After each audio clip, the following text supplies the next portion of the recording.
I just wanted to start today by reminding you that next week on Thursday the 18th at 7:30, I've got the wonderful Dr. Ian Lake from the UK coming along to answer all our questions about our metabolic health. So, if you don't have to be a diabetic to come along and benefit from this. I think, it's a really important topic. He's an expert in this field. He runs training programs for doctors and GPs in this field. So, I just encourage you to sign up. I've put the link in the notes and there will be a recording available. So if you sign up and can't make it, you'll be sent a recording. So anyway, look forward to seeing lots of you there with your questions.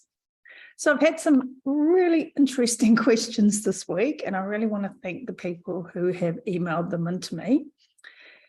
The first one I'm going to address is from Alison, and it's quite a complex question. Alison is 67. She started a low-carb, high-fat diet about 3 years ago, I think, or thereabouts. And she sent me her blood tests and some of her cholesterol panels and a few questions. So I'm going to start by going through her blood tests first, and then I'll dive into the cholesterol panels and what they all mean. So here's her blood test that I got. Now, some of these were recent, some of these were March this year, and then I had some testing from a bit earlier on, so they're not all from the same testing point, but anyway, they'll serve our purposes today. So as you know from previous times we've looked at these, orange means they're out of range, a bit high, green means they're within the optimal range, blue means they're below optimal range. Just remember, nothing I say is medical advice, so please go and talk to your doctor. And these ranges are optimal, not the ranges that you'll see on your lab reports. All right, so when we start with Alison's, her HbA1c was 37, which is not too bad. 36 is kind of the top of my range. It had been up as high as 39 and it's come down, so it's definitely heading back down in the right direction. Possibly for someone who's on low carb, high fat, might be a wee bit higher than we would expect, but there may be some other reasons that we'll address as we go through the report. Her fasting glucose is a wee bit high as well. Now, her insulin is excellent. Her fasting insulin is great. And we do know that there is a morning response. It's called the dawn effect, where our glucose will go up in the morning when we wake up. It's just a normal matter of physiology. So that could be what's playing a role here. Also would depend on Alison's sleep. So if she'd had a bit of a bad night's sleep or something like that, that drives our glucose up during the night. So nothing I see here leaves me to feel particularly worried. Her BUN, her blood urea nitrogen is a bit high, and her creatinine is a bit low, which leads into this higher ratio. This can be a sign of dehydration, and we've talked about this before. It doesn't mean that you're not drinking enough. It means that something's going on in your mitochondria where your cells are not making enough metabolic water for some reason. And so that could be something to look at and consider. The low creatinine is often indicates a lower muscle mass. And Alison did say to me that she walks every day, 45 minutes, so most days, and she would like to get into an exercise program as well, just to build up some muscle mass. So I think that would be quite helpful. As we come down, not sure why the potassium is a little bit high, but I don't think there's anything too much to worry about there. Everything else looks good. Her albumin, though, is a bit low, and this will be important as we go on and look at some of the other tests. The albumin is one of the proteins in our blood, and it transports nutrients around our blood. And when we come down and have a look down here, we can see her bilirubin is a bit low as well. Now, low bilirubin is something we should be mindful of. Bilirubin in the optimal range is quite heart protective. It's really healthy and helpful. And so we want to ask why hers might be a bit low. And one of the reasons could be because her albumin is low. And so she may be struggling to transport the bilirubin through her bloodstream. So that could be part of the problem. Now, the thing with bilirubin is that we need iron. We need iron for the function of bilirubin, and so that means that we must have copper, and we need good ceruloplasmin. And you'll see that this is all going to tie in as we go through these tests, because we keep coming back to the same kind of issue. So I suggested to Alison that she gets her copper and her ceruloplasmin tested. You've got to have enough protein in your diet for the bilirubin. So if you're eating enough, you may not be digesting and absorbing enough. And we can see here her globulin is a bit high, and that could be an indication that she hasn't got enough stomach acid and she's not breaking down her proteins particularly well. So a few things it would be good to chat to her about and get a fuller picture, and then we can figure out how to manage them. The other thing for bilirubin is that you need to have B vitamins, particularly B6 and zinc. So zinc is really important because it helps with the enzyme reactions required in making bilirubin. So just bear that in mind as we go through the rest of her report. I'll come back to the cholesterol. I'm going to leave the cholesterol. It's all in red, as you can see, but we'll come back and talk about that. I want to go back and have a look at her homocysteine. Now, Alison's been taking a good quality B vitamin complex, and that brought her homocysteine levels down pretty well. She was 22 or 23 originally, and sort of they came down and went back up. She increased the dose and they've come down again, but sort of stabilized. Now, homocysteine is a really important risk factor for not only cardiovascular disease, but also for brain function and neurological disease as well. Along with the B vitamins and the folate that Alison's taking, zinc becomes another really important element because it's highly involved in the enzyme reactions of the MTHFR enzyme, the CBS enzyme, and the methionine synthase, the MS enzyme reactions. So again, I think we should be having a little bit broader look at the B vitamins have been great, but what else could we do to support her homocysteine function? Once again, protein is really important. Methionine, cysteine, all those amino acids are really important. And, you know, there's a lot of indications as we go through this that Alison may have some MTHFR, some methylation issues somewhere with her methylation genes, and that could be something may not be worth looking at. We can see her fibrinogen is high, so this is high out of optimal ranges. It's only just within the laboratory ranges, where the laboratory range starts at 4. And I'll come back and talk about fibrinogen when I talk about the cholesterol, but this is quite important in terms of her heart disease risk. Now, the iron is super interesting. Her serum iron is quite low. Her transferrin saturation is quite low. So that's, well, actually it's just out of range. So it's only just low. And her transferrin is in a nice range. So that means that she's got enough boats to carry the iron, but she's not putting enough passengers on those boats. And then when we look at her ferritin, we can see her ferritin is quite high. So low iron and high ferritin is often a sign of some sort of chronic inflammation. So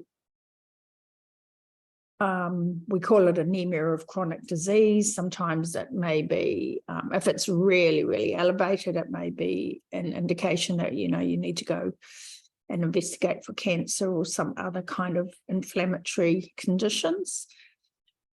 So I'm going to come back to this again a little bit as well. But what we need for iron recycling is we need copper, we need ceruloplasmin. We need good levels of magnesium. We need vitamin A. So, yeah, I'm going to address that as we go through because there's a few more markers around this to look at. Vitamin D is high. And high vitamin D is usually a sign of supplementation, which Alison told me she had been doing. She'd been taking quite a bit of vitamin D supplementation. She has an excellent low-carb doctor, Dr. Avi Charlton in Melbourne in Australia, for anyone listening over there. So Avi is great and all over this stuff. So Avi had told her to reduce her vitamin D supplementation. Again, I can't give medical advice, but I would suggest that she probably doesn't need supplementation at all. The problem with vitamin D supplementation is that it leads to increased calcium, so the breakdown of calcium from the bones and increased absorption of calcium, and that can lead to increasing the risk of cardiovascular events. So I was just reading a really good paper about that this morning. Actually, I always read some research sort of when I first get up in the morning, and I'll be doing a post on that paper. I did do part of my vitamin mineral series. I think if you look on my website, you'll find some info about vitamin D as well. So if we can, we want to get it from the sun, try and get it from the food, and we really do want to try and avoid supplementing with vitamin D. All the pathways are not the same. We don't absorb it the same, and it can have this sort of negative effect on our health. Just remember, it's a hormone, it's a corticosteroid, so it's not just an innocent vitamin that you take and get rid of out of your body. Right, so now we get down to Alison's hemoglobin. So that is quite low. So that connects back with what we're seeing with the iron here and the iron saturation. Her red blood cells were low, and then her red blood cell distribution was high. So this points to some sort of anemia. We don't know whether it's iron, whether it's all those B vitamins, whether she has a methylation issue. But again, checking her copper, her zinc, her magnesium, her retinol, and her ceruloplasmin would be a good place to start trying to sort this out. And then we look at her white blood cells, and then we can see these 3 white blood cell differentials. Once again, I don't use these for disease diagnosis, but they can tell us quite a bit about how the GI tract is working, if there's bacterial infections and things like that, because this is an immune response. So again, there may be some digestive issues which might be limiting Alison's ability to absorb the nutrients from her food, and then then that goes on and affects all these other markers. All right, so now I want to go and have a look at her cholesterol, and I want to have a little bit of a chat to you about this particular cholesterol molecule called LP little a. So I'll just find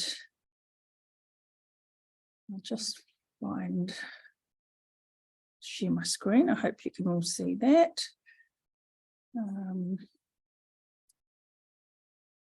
And just check and just see if I've got any questions or anything from anyone.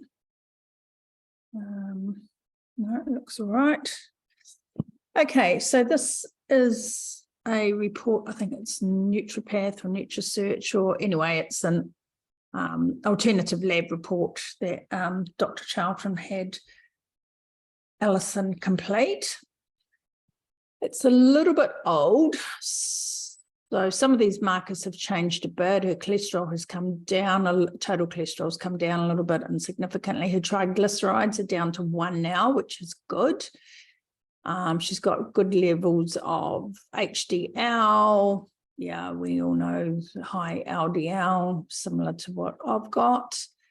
Her ratio, her triglyceride to HDL ratio is really good, so that's excellent. But what I wanted to show you on here was her lipoprotein little a numbers.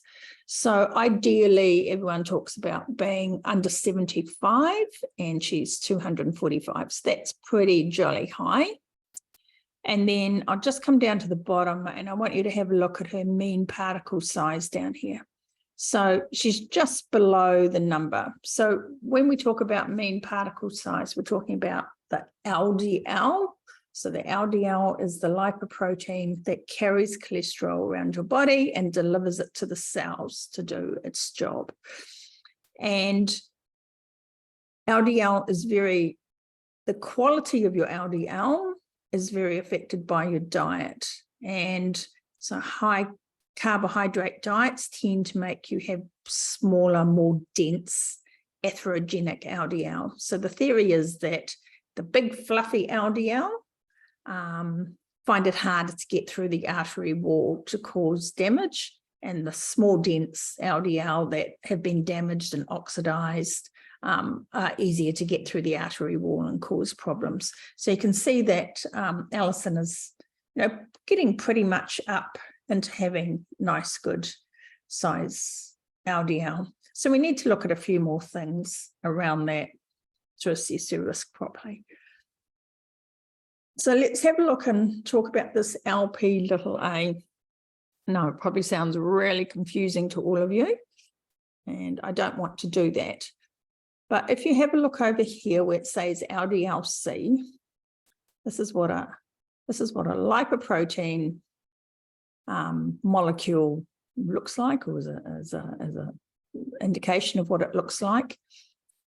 It has these things called ApoB attached to it, all right? And inside of it, it carries cholesterol and vitamins and minerals and a little bit of triglycerides around our body, or not minerals, but vitamins, a little bit of fat-soluble vitamins and cholesterol around our body to our cells. Now, an LP little a is really one of these LDLs, which we all have, but it has attached to it these extra bits, which are called kringles, okay? So these are apolipoproteins. Don't even worry about remembering that. Just remember it's an LDL, but it has this little bit attached to it. Now we all have both of these, but these ones, these lipoprotein little a's, are genetically determined. So how many you have will depend on your parents. So Alison has very high numbers. So that means she would have got genes from both her parents for these. And how many you have in your bloodstream depends on how big that tail is. So we know that if you've got a really short tail like this, you're going to have more of those particles in your bloodstream than if you have a really long tail, you're going to have fewer. of those particles in your bloodstream. So I hope that's making sense for everyone. Now, just go back and talk about this for a little bit longer. What did I want to say about lipoprotein little a? I just want to say there's a reason for these. So just like myself, I've got really high cholesterol, as everyone has heard about before. And I have the ApoE44 gene. Now, we don't know what kind of genetics Alison has, but she may have that gene as well. And what it means, if you've got high lipoprotein A, the ApoE44 gene, it means that, you know, we've got some of the original kind of genetics from, you know, at least six million years ago that have been passed down to us. And there was a reason for these genetics. And what they basically mean for us now is that the people like me and like Alison, we don't fit into our modern lifestyle and environment and food environment particularly well. We're very, very susceptible to having problems in that environment. So we probably need to be more careful than most people who don't have these problems. And about 20% of the population will have this genetic Lp(a), and it's not generally tested for. It is tested for a bit more frequently. You can ask your doctor to do it, or you can use, you know, if you've got a functional medicine doctor like Dr. Charlton, who can order those tests for you, or you can use practitioners like myself, and we can get you access to those tests, but you do have to pay for them. I'll just say that they're not funded. But if you're worried, you can get them done through a normal lab, through a cardiologist in New Zealand, at least. All right, so we know that the shorter the tails, the more you're going to have, and that's what's happened to Alison. Now, I want to talk about what the problem might be with this in terms of heart disease. So if we go back to Alison's blood test, she had high fibrinogen, okay? And so high fibrinogen is kind of a reaction to inflammation and tells, you know, and it helps with clotting in blood vessels. So it helps to stabilize clots, all right, which is what we want it to do. And we saw that her levels had been higher and they'd come down, and we'd like to get them a bit lower, which would be good. Now, there's another molecule. So we stabilize our clots and then we break them down, all right? And this is homeostasis, and this is all normal biochemical reactions, and quite healthy, and it's what we want to happen. So the plasminogen comes along, it breaks down the clots, all right? And so fibrin stabilizes them, you build a cap over them, all sorts of stuff goes on, and the fibrinogen comes along and breaks them down. Now, what happens with the lipoprotein little a, or what it's thought happens, is that when it's really high, when you've got a lot of it, what it does is it stops the plasminogen from being able to break down the clot, all right? So these kringles look very much like the plasmin that is made from plasminogen. So you have plasminogen, it makes plasmin, the plasmin breaks down the clots. These kringles look very much the same. They kind of bind to the same receptors, and they block that breaking down of the clots, which means that then you start forming bigger and more clots in the arteries, and that's when you can end up with a, you know, kind of a blocked artery. So what can you do about this? Well, from a genetic point of view, there's not much, but what you can do is you can make sure that you're eating in alignment with your own personal genetic code, you know, so that we know that the high carbohydrates are very damaging. I think this is super interesting from the perspective that, I'll just stop sharing for a minute. I think it's super interesting from the perspective that we see people with low levels of cholesterol and high levels of cholesterol, okay, and having heart disease, having heart attacks. And when you go to the doctor and you get your LDL tested, they're not testing to see whether your LDL are these little lipoprotein, little A particles, or whether they're LDL. They're just testing the whole lot altogether. So just because you might have low LDL doesn't mean that you're immune from risk, because if that LDL is actually made up of a lot of these lipoprotein little A particles, then you're going to have a higher risk than someone who's got really high LDL and doesn't have so many of those particles. I really hope I'm making that clear. I know it's quite complex and confusing. The other thing that's really interesting about this is that statins don't help in this case. So statins make your lipoprotein little a go up higher. Okay, so they might reduce your LDL, but your lipoprotein little a goes up higher, and so therefore your risk of cardiovascular disease increases. So I think with all the kind of modern technology, the new information that's coming out, I think it's really important, you know, before you take a statin, to really do a full blood test like Alison has done. Have a look at all the other things that are going on, see what else you can do to clean up the inflammation and the oxidization, and then get your particle numbers tested, get your LPA little a tested, and then you can make some really sound decisions as to what to do for your health. Right, I'll just go back to that screen again for a moment, if I can find it. Here we go. Right. So just moving on from this a little bit, what I did was I used Dave Feldman's calculator and the cholesterol code. Highly recommend, I really recommend anyone worried about their cholesterol, go and check out Dave's site, cholesterolcode.com.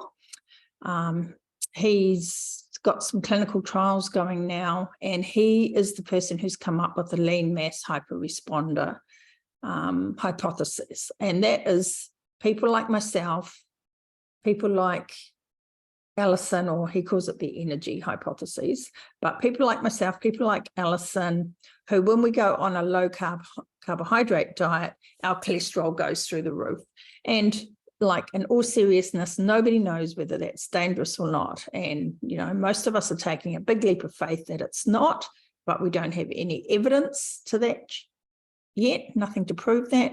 And Dave has managed to get some funding and has got some research trials going at the moment with some really good researchers and interesting outcomes. So I highly recommend you go and check out his work.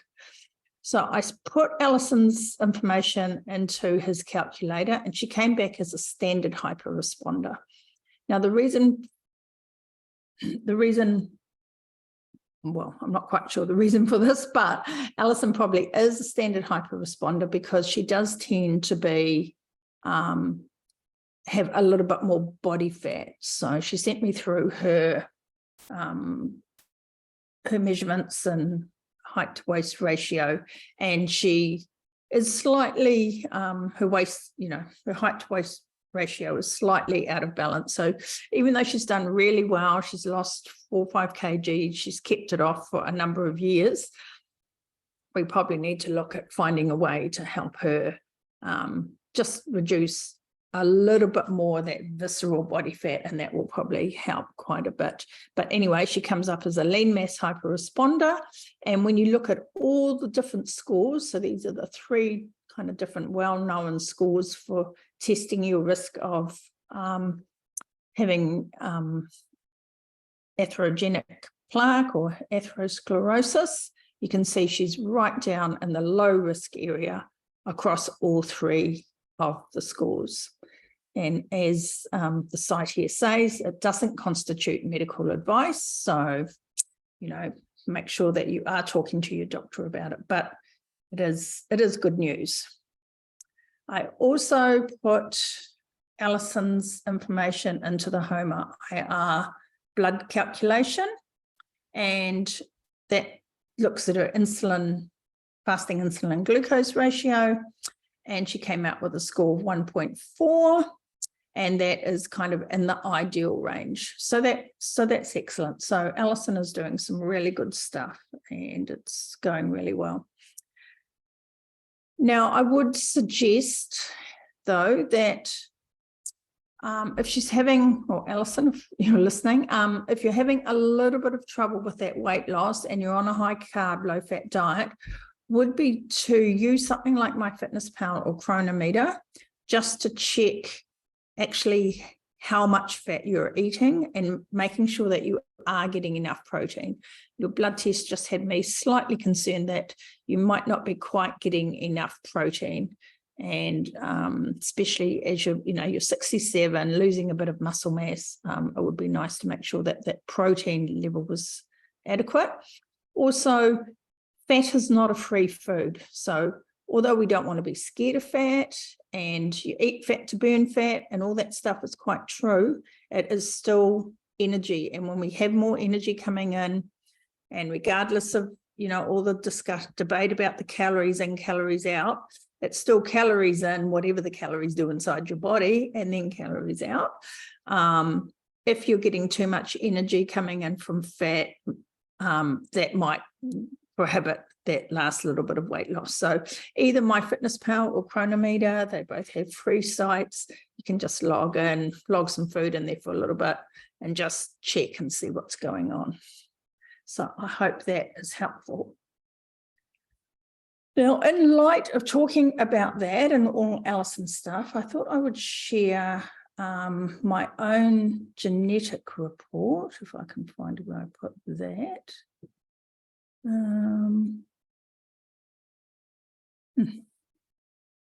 There it is. I just wanted to quickly share my own genetic report that I had done a few years ago. So this was done through DNA Health. Now, there's all sorts of different ways and places you can do this. And basically, it's pretty straightforward. White circle means there's no impact, and then increasing number of circles means there's a problem, and then a tick means there's a beneficial impact. So if we have a look down here, for me, we can see my lipid metabolism is a high priority, and that's because I've got, the ApoE44 gene and a couple of other things that mean that I'm likely to have very high cholesterol and possibly very high lipoprotein little a as well. My methylation is moderate. My ability to detoxify is moderate. Inflammation is really low, which is quite interesting because I never get sick, and I know from all my own blood markers I do have very, very low inflammation in my body. I'm moderate for oxidative stress, moderate for bone health, and moderate for insulin sensitivity. So all this just means I need to take a little bit of care with what I do, what I eat, making sure I exercise, don't overdo the carbs. And then I'll just quickly show you down here, and then the report goes on. But anyway, I just thought I'd quickly show you down here so you can see the genes that I have for my lipid metabolism. Methylation is not too bad. I've got complete deletion of one of the genes for detoxification. This one, unfortunately, is the one involved with breast cancer. So I have to be super careful about that. You can see I've got minimal negative genes for inflammation, a little bit with the oxidative stress. So again, I've got to be really careful that I'm not eating those seed oils, that I'm not eating too many carbohydrates, and that I'm getting good quality food into me, because otherwise I'm not going to tolerate it very well. Bone health, I'm not too worried about my bone health. I've lifted weights for my whole life. I think my bone health should be pretty good.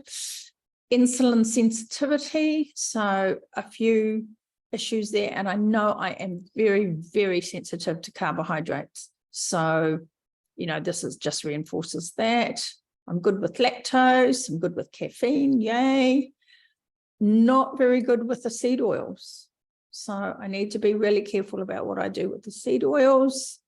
And I'm good at metabolizing alcohol, although I wouldn't have thought that I was particularly good at it. But anyway, I just thought I'd share that for you. And that is one of the many different kinds of reports out there that can be quite helpful just in guiding you to understanding what might be going on. We have these genetics, and then how does our environment affect those genetics? And we go, oh, it's in my genes, but we can do an awful lot about those genes. All right, I just wanted to cover one last thing, I think, for Alison. Oh, yeah, and she asked me about exercise. So did I know any good sites? I'd say Dan John University is really good, but you may need to know what you're doing there. My mate Nick Terminello in Florida, he's got some great books, and he sells bands, exercise bands. So I'd suggest for you that you do a home-based program. Don't worry about going to the gym and signing up at the gym. You can do a lot with body weight exercise and with bands and with some really simple workouts. So Nick has a great site, lots of videos, and you can buy bands from him. And then JC Santana from IHP Institute of High Performance in Florida. Also wonderful. I really like his bands. I use his bands a lot in my gym. I like the bands called Terminator bands, and I'd suggest for you, if you're interested in doing that, you buy one set of orange Terminator bands. Postage will cost you more than the bands do. And he has some really good books, and kind of since I've been there and trained with him and stuff, I'm sure there's a whole lot more new stuff out on the market. But yeah, I'd have a look at that. Now, in terms of PT, yeah, I know PT's, it gets expensive, fronting up.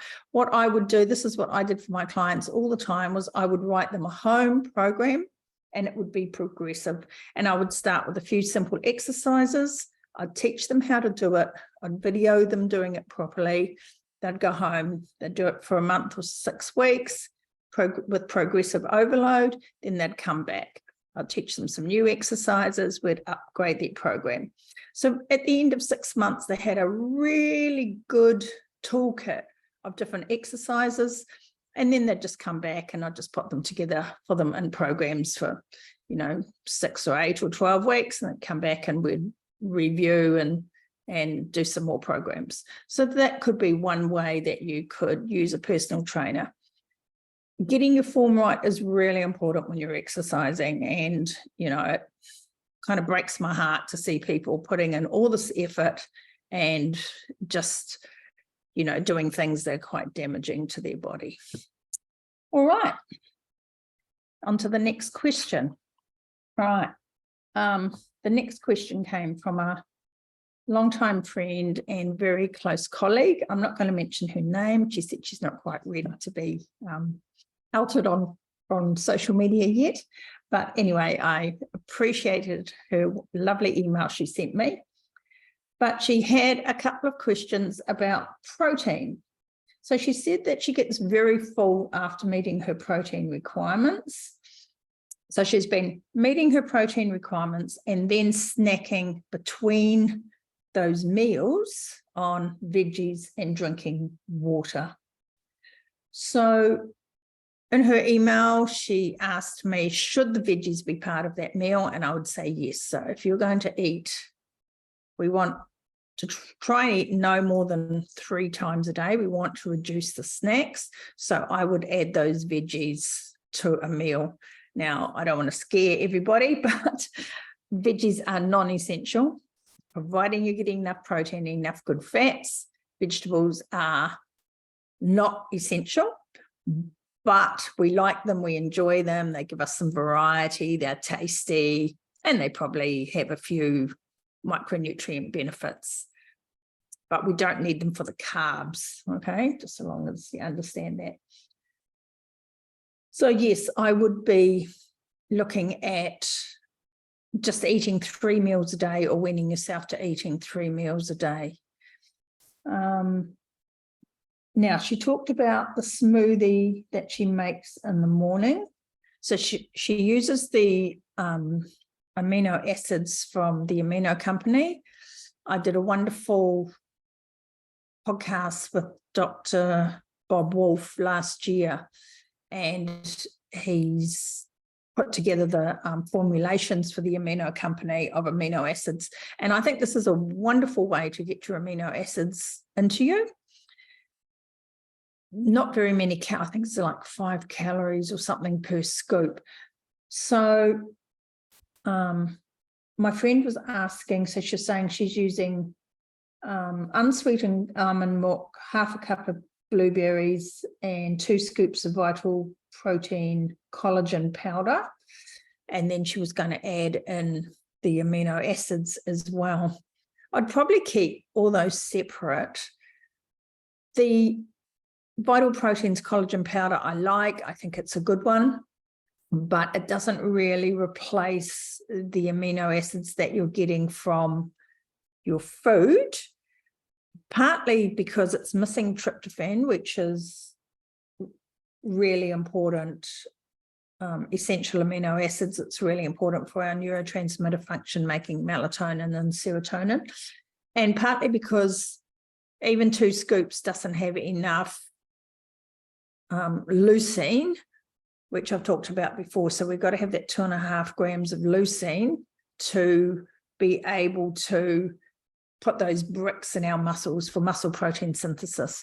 And so 2 scoops has only got about 1 gram of leucine. So although, you know, collagen is important, I would probably, you know, use this, but then drink separately the amino acids. I'll just put them in some water and scald them down. And I think, you know, having 1 in the morning and then maybe 1, you're talking about having, you've got 2 different types, and you talk about having them at different times of the day. So you've got the life and then the purity. I'd have, you know, 1 in the morning, 1 at night, and then get your meals in the day. I hope that makes sense to you. Just need to remember, what did I have? Oh, for collagen. So the collagen peptides are good, they are, but they're not the full, they're almost the full complement of amino acids, but probably not quite in sufficient quantities, would be all I would say. All right. You asked me about sheep's milk. I do think that would be a better option for you, because I think we figured out a few years ago that probably dairy may not be ideal for you. And I just want to mention one other thing that you brought up in your email, and that is that, yes, because you've never ever had a weight problem, you have a lovely figure, beautiful woman, and you know, weight has never been an issue. You look really good, which means we interpret looking good as being healthy. And, you know, I think that that's a mistake we can all make sometimes, is that we assess someone's health and vitality through their weight. And while that may be a little bit of it, not entirely, don't really want to go down that whole discussion right at this particular point in time, but there are plenty of people who are really slim, who are missing nutrients and not, you know, having as optimal function as they could do because of that. So thanks so much for your wonderful email and for your questions. All right, my next question comes from Gay. So we've been following Gay's story a little bit because the first one of these I did, I think I had just taken her to the hospital for a hip replacement.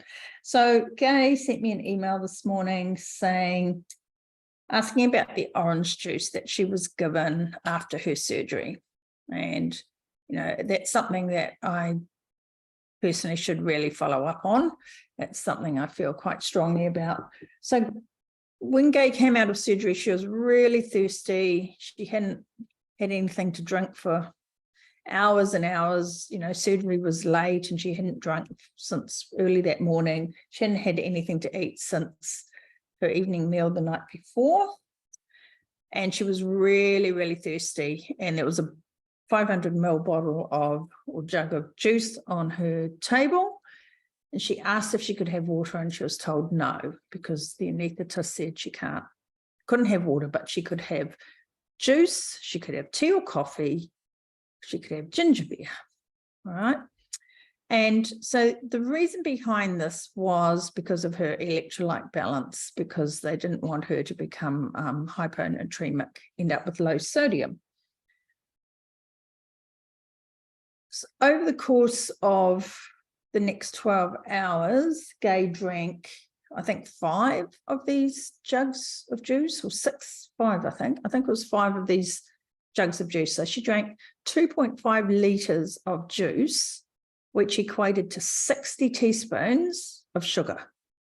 Okay, and we know that we can only tolerate 1 teaspoon of sugar in our bloodstream at a time. And she felt ghastly. She was nauseous and she felt terrible. And when she asked about drinking water, they're like, no, you can only have orange juice, tea, coffee. So I think this is really wrong. Now, I was there at some point and I met the anaesthetist and I asked him about it. And I asked him if he could provide me with research on it. I contacted Leon Bino, who you all know. I share a lot of his work and he's been a guest on the podcast quite a few times. I contacted him, I sent him a message and I said, hey, what do you think about this? He's a doctor, his wife is an anaesthetist, Tamora, and he just messaged me back and went BS, which is, I knew it was BS, but anyway. So I asked the anaesthetist for the research and he said, oh, there isn't any. And anyway, we ended up shaking hands and he asked me to forward him some information if I had some, which I did. I've had no acknowledgement that my email was received or passed on or anything. So obviously, I think this is really inappropriate. I think the easiest, cheapest way to deal with the issue of electrolytes is just to put a teaspoon of them in your bottle of water and get people to drink water. Anyway, my opinion. So that's what I think about that, Gay. Thank you. All right, Bob, great question. You always ask me these really tricky questions. So essentially your question was, if you're not in a position to prepare your own food, so if you're in a restaurant or even if you're at home and someone else is cooking for you, how much do all the gravies and sauces and all the other things we add to our food counteract the goodness of what we're eating? And that's an excellent question. And that is going to be one of those it depends questions. So it's going to depend on where you are, how old you are, where you are in your health journey. For someone like me with my genetics that you just saw, it's going to matter a lot. All right. If I'm piling on hollandaise sauce or mayonnaise that's been made with seed oils, and we saw on my genetics that I have a very high sensitivity to those seed oils, which means they'll oxidize my lipids quite rapidly, they'll cause inflammation in my body, they'll put me at risk of degenerate or dysfunctional health, degenerating health. Well, then if I'm going to be adding those to my food on a regular basis, that is going to have a big impact. Now, someone else may not have such a significant impact. If you're making them at home, try and whoever is doing the cooking, try and get them to use better quality oils, try and make them from scratch. And I know, you know, those, so easy to go and buy a creamy mayonnaise from the supermarket and squirt it all over your salad, excuse me. But they aren't very healthy for us. So, you know, try and make some at home using olive oil, using better ingredients, and then just use a small amount, because they're not supposed to drench your food and drown out the taste of your food. They're supposed to just add a little bit of flavor and maybe a little bit of moisture to your salads and things like that. So they do make a difference. Gravies, probably not so bad if you're making gravies with the, you know, stock of the meat that you've cooked. That's probably all right. There'll be a little bit of flour or something in there, or some sort of thickener, but, you know, unless you've got, you know, real serious gluten intolerances or something, I don't think that that is too bad. Gravies that come from restaurants, I'm quite frankly not sure how they are made. I presume they just make them with a packet. So, yeah. But I think the things that have the seed oils in them and all those other ingredients that we can't pronounce can, over time, if you're using them all the time, be a problem. So that would be my thought. All right. Okay. Well, I've been going for a long time today. This was the last one of my planned lives, but I've had really great feedback. I think everybody, all the people who have messaged me and emailed me and thanked me for sharing and my work, it's very encouraging. It's really hard when you're sitting on the side of the computer and you've got no idea how everybody is taking it, whether it's helpful, whether you're addressing the questions that need to be addressed. Just want to say I'm absolutely passionate about this. I want to see the health in this country and, you know, everywhere else, but especially in New Zealand. I want to see our health turned around, and it's so full of disinformation everywhere we look. So I'm just trying to bring small bits of useful information. So thanks to everyone for your questions and for your support. I will do some more of these, but I'm just not going to do them at a planned time every week. So I'll just jump on when I have some good questions and I'll just answer those questions. So anyway, I just want to tell you again, remind you again, Ian Lake next Tuesday, really well worth. Don't miss the opportunity to ask questions of one of the top doctors in his field. We are so blessed that these people come and do Q&As with us. And, you know, I think we should really accept, you know, take advantage of that opportunity. And also you will have noticed possibly on my post that on the 27th of May, I'm running a free live workshop, 6 Health Made Simple, 6 simple steps. Sorry, I'm not very good at this, remembering this marketing stuff. Anyway, it's a free live workshop. I'm going to go through the 6 simple steps that I have found over not only my own life and what's helped me, but also all the hundreds and hundreds and hundreds of people I've worked with over the years, and some of the things that I've learned in that process. So come along, ask your questions. It's interactive, and please send me your questions in advance as well. Don't be shy, okay? The more questions you send me, the better I can answer them and, you know, be on topic for you. So thanks everyone for the support. Enjoy the rest of your afternoon and talk again soon. Bye.